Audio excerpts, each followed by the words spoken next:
Hello, সকলকে শুভ নববর্ষের অনেক অনেক শুভেচ্ছা। তো চলো আজকে সারাদিনটা কীরকম কাটাচ্ছি তোমাদের সাথে দেখাই। এখন আমরা যাচ্ছি বাঞ্ছারামে মিষ্টি কিনতে, তো চলো। সৌর্য বলছিল লোকাল কোনো দোকান থেকে মিষ্টি কিনে নিতে, কিন্তু নববর্ষের দিন কি তা হয়? আর আমাদের মতো যারা বাইরে থাকে তাদের কাছে বাঙালি মিষ্টি মানেই বাঞ্ছারাম। তো দেখো কি সুন্দর ফ্রেশ সব মিষ্টি এখানে রয়েছে। এর মধ্যে থেকেই আমরা গুড়ের কিছু মিষ্টি নিয়ে চলে এলাম বাড়ি ফিরেই স্নান করে সেজে গুজে মিষ্টি মন্ডা ফুল দিয়ে ভালো করে ঠাকুরকে পুজো দিলাম। সুন্দর লাগছে না বলো?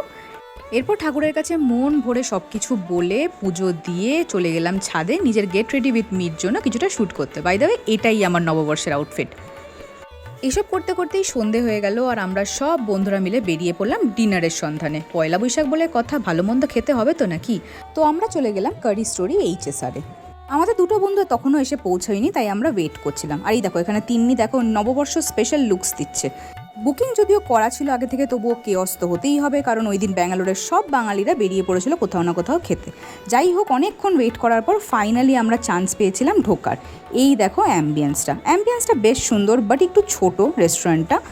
খাবারের মেনুটা ভালোই ছিল, পোলাও, কষা মাংস, লুচি, আলুর দম। বাঙালির আর কি চাই বলো তো। পয়লা বৈশাখ মানেই ছোটোবেলা থেকে একটাই জিনিস বুঝতাম, ভালো মন্দ খাওয়া দাওয়া।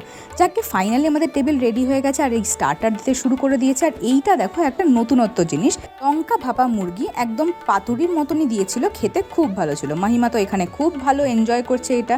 আর ওইদিকে ঋতুবানের খাওয়া হয়ে গেছে, ওয়েট করছে কখন সেকেন্ডটা আসবে। মুখটা দেখো ওরা একবার। এরপরে ফোর্থ স্টার্টারে চলে এলো ফিশ ফ্রাই, বেশ ভালো ছিল, ভেটকি মাছি দিয়েছিল। আর এইখানে ছিল গন্ধরাজ ঘোল আর আম পোড়ার শরবত। আমাদের টেবিলেই মনে হয় 20খানা শরবত ছিল, সবাই মিলে এত শরবত খেয়েছে। এবার আমি সোজা চলে গেলাম মেন কোর্সে। ভাত নিলাম, ঝুরঝুরে আলু ভাজা নিলাম, এখানে পোলাও নিলাম, ডাল, আর ওদিকে ছিল ছানার কোফতা, সেটাও একটু নিয়ে নিলাম। প্লেটে আর জায়গা ছিল না বলে আর নিইনি। তারপরে গিয়ে নিয়েছি মাছ আর মাটন। এবার শুরু হবে মাটন খাওয়া, তাই খুব এক্সাইটেড আমরা। মাটনের ফার্স্ট বাইটটা মুখে দিতেই আহা, কত দিন পর। বাইরে মাটন খেলে এই একটাই সমস্যা, হাড়টা এবার কি করে খাই বলো তো সবার সামনে। বাড়িতে থাকলে তো ঠুকে ঠুকে খেতাম, তাই না? কিন্তু তিন্নির কোনো সমস্যা নেই, ও হাড় গোড় সব চিবিয়ে খেয়ে নিয়েছে মাটনের। এরপর শেষ পাতে চলে এলো গোলাপ জামুন উইথ আইসক্রিম, যেটা সৌর্য বললো খুব ভালো হয়েছে। এরপর আমরা কয়েকটা ছবি তুলে সোজা চলে গেলাম আমাদের একটা বন্ধুর বাড়িতে, এর সাথে দেখা করতে। ওর নাম মিমি। এই পয়লা বৈশাখের হাইলাইট হচ্ছে সৌর্য জীবনে প্রথম কোনো কুকুর এরকম কোলে নিল। এরপর ওকে আদর টাদর করে আমরা চলে এলাম বাড়ি, আর পেয়ে গেছে খুব ঘুম। তো চলো টাটা।